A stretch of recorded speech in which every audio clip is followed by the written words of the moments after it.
Hello and welcome to Dimsy's Domain. Now this is a little discussion video talking about the realm of the Omni King. Now we know that the Omni King is the ruler of all 12 universes, and he's also suggested to Beerus and Champa that he would be interested to see a fight amongst all 12 universes in the same tournament format that Beerus and Champa hosted. But this Omni Universal Tournament, where is it going to be held? So I'm going to be discussing this with my guest today, and that guest is a amazing theorist who's established himself with various videos as well as other content regarding movies, which you should definitely check him out. Please introduce yourself. Hey Dimsy, it's Mark from Real to Real, or Mike from Laughing Stock Media. No, I'm sorry guys. I'm sorry. No, it's been, thanks for having me. It's really a pleasure to be like the first guest on your channel. Of course, anytime. I think it's the first guest. I'm not really too sure, but it's been a while since I hosted anyone on my channel. If you guys have been wondering why I haven't been posting as much, I've been somewhat busy and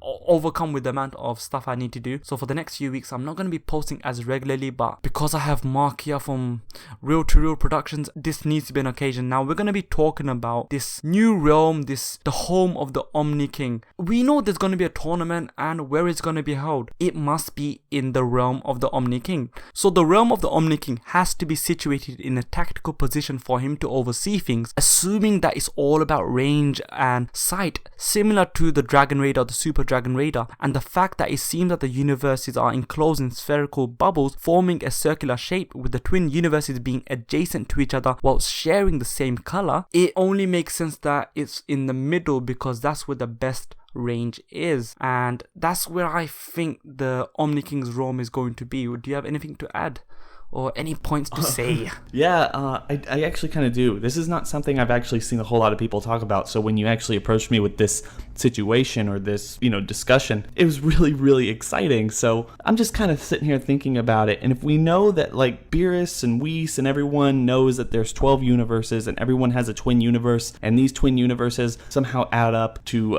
13 because we have, 6 and 7, 12 and 1, all these other universes. I was just talking like, what if the Omni King's realm, if he does have a realm, and that's kind of where this show might be heading to, what if it's like kind of comprised of like all the other universes and bits and pieces and everything? So he's essentially, this realm of his is essentially the quote unquote 13th universe in that regard. That's an excellent thought, because you'd think that the cube, which has been introduced, and I know you love the cube, how will they go to the Omni King's realm? Will they be able to go through that same cube, or is there a even higher means or a higher advanced necessity to access his realm? The reason I say realm is because I don't want to call it a planet, because of his stature, and I believe, hopefully this is true, that he's the absolute top of the hierarchy. He probably has a universe to himself, so I love the idea of him having his own universe. The 13th universe. Well, yeah, I definitely don't think the cube is how they're going to get into this Omni King realm that we're talking about here. I think it's just going to be something completely different or off the wall. So something like Beerus or Champa, Whis or Vados or any of the other gods of destruction have to actually get an invitation from the Omni King himself. That's how I would imagine this actually being. Yeah, if I want to add on to that, I would say that because those two attendants next to him who act as bodyguards from episode 41. Was it 41? I'm not sure. Yeah, 40 and 41. They act as bodyguards. What if he sends an attendant who can also act as a vessel of transport to his specific realm?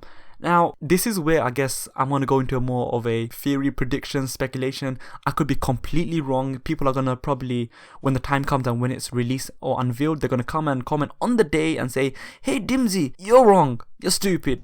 But I think that because, as I said, it's all about range and he has to oversee everything, what if there are 12 giant mirrors or some sort of screens corresponding to each universe, so that the universe can be monitored extensively? More specifically, the authority figures responsible for that said universe, for example, Beerus, the god of destructions, the Kais, the god of creations, etc. I think that his realm is going to be all about making sure all other realms are completely in working order. Oh, it's interesting that you say that, and I don't want to get way too off topic, but I definitely think that if that's the truth, and Champa and Beerus are both getting kind of, talked about, like kind of punished or something, or talked down to because they've been lazy, it is actually really interesting to think that Beerus is being lazy because he's kind of relied on people like Majin Buu and Frieza to do his work for him. They've been destroying planets and everything.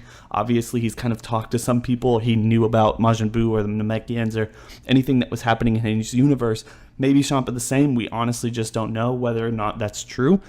Who do we know? Like, does he know about Frieza? Does he know about Majin Buu? What is his ideas on that? What is his idea going forward in terms of the entire tournament? I know one of the problems one of the things that you were talking about in terms of this video discussion itself was you bring in the Omni King. He goes, let's go to my realm to hold this tournament and everything. And I told you before we started actually doing this discussion, man, it just sounds so much like Multiverse. And if anyone hasn't read Multiverse, I know it's fan fiction and really fanny and everything like that, but you should go read that so much. It does almost everything better at this point because there's a lot more tension and drama and all these people we know who these people are. They're just alternate versions of them. Yeah. So honestly, I actually really like it. But one thing I'm going to say, just to kind of end my point here, is that's a really interesting idea, going to the Omni King realm. Yeah. Of the 12 universes, the 13th universe, that's what I'll call it. You can call it a realm or something, but the 13th universe to have this tournament being a really kind of neutral ground for everyone else.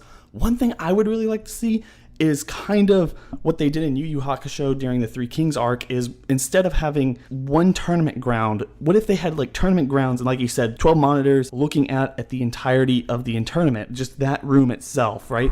Everyone goes to watch the tournament in that room, and people fight in other universes. Like, that's where the rounds are, those where the rings are. See, if I want to add on to that, it's made abundantly clear that with Goku and Vegeta, when they reach the level of power that they are eventually probably have already reached, they need a planet to themselves. So I want the ring to be the size of a planet where the spectators are somewhere else watching the action through a monitor, but I want the ring to be absolutely massive so they can go all out. Exactly. And the thing I would say about that is Dragon Ball Super has already brought up this whole concept of universe busting power levels and everything. It would be really interesting and have these really strong competitors actually fight on a universal scale, one-on-one against each other, kind of what we saw in the Battle of Gods arc or the Battle of Gods movie to some degree, but just them having the entire universe, or like a segment of the entire universe, as who they are in this actual fight, while everyone watches from the Omni King's realm. That's how I would like to see it, although fighting in the Omni King realm would be really awesome as well. See, that's the exact way I want it as well, but knowing the way Dragon Ball Super is, they're going to probably introduce other attendants, these retainers, to be even more powerful, or get Whis, Vados, or the necessary attendant for each God of Destruction to make an even stronger barrier. So it's going to still be enclosed in the same small amount of space, but with a very strong barrier. And that's what I would hate if they don't expand when they have the opportunity to make it massive, absolutely massive. Yeah, I feel like it would be, in terms of having a 13 or 12 or so universe battle royale tournament style, if it's not on a universal scale, at least to some point, whether it's the Omni King's realm or rings in each tournament, and then everyone just kind of watching from that in a safe distance from whatever realm that he stays at, in terms of like everyone coming from each universe just to kind of watch the proceedings, then I think they will seriously waste their chance. We've seen how amazingly beautiful, spectacular, and on such a huge scale Super can be, whether it's with Zorama the Dragon or the Super Saiyan God Ritual or anything like that.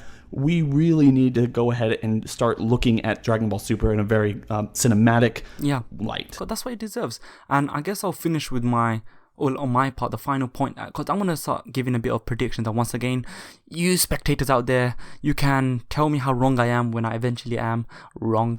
But in terms of the realm, I expect it to be not very populated. The reason I say is because the realm of the Supreme Kais was very vast, empty, and peaceful. Similarly, Beerus' planet is equally peaceful, although a tad more populated. Zuno's planet has a lot more things going on, but it's more peaceful, comfortable, and very artistic, as it resembles feudal Japan in its architecture, whilst incorporating advanced modern technology like escalators. And that's where the modern technology side, I expect the whole monitors and stuff to be incorporated in Zeno's realm. So my prediction is the populace of Zeno's planet will probably consist of him and numerous attendants, enough attendants to fend off potential coup from all 12 universes working together, although he's stated to be so powerful he can destroy all 12 universes in a blink of an eye. I don't buy that. I kind of hate that. But personally, that's just my little theory. Oh, in terms of the architecture and how he looks like. I think it's going to be more of a mixture of how Zuno's planet looked like with Beerus's planet. Very out there. Or maybe it's very childlike to entertain the fact that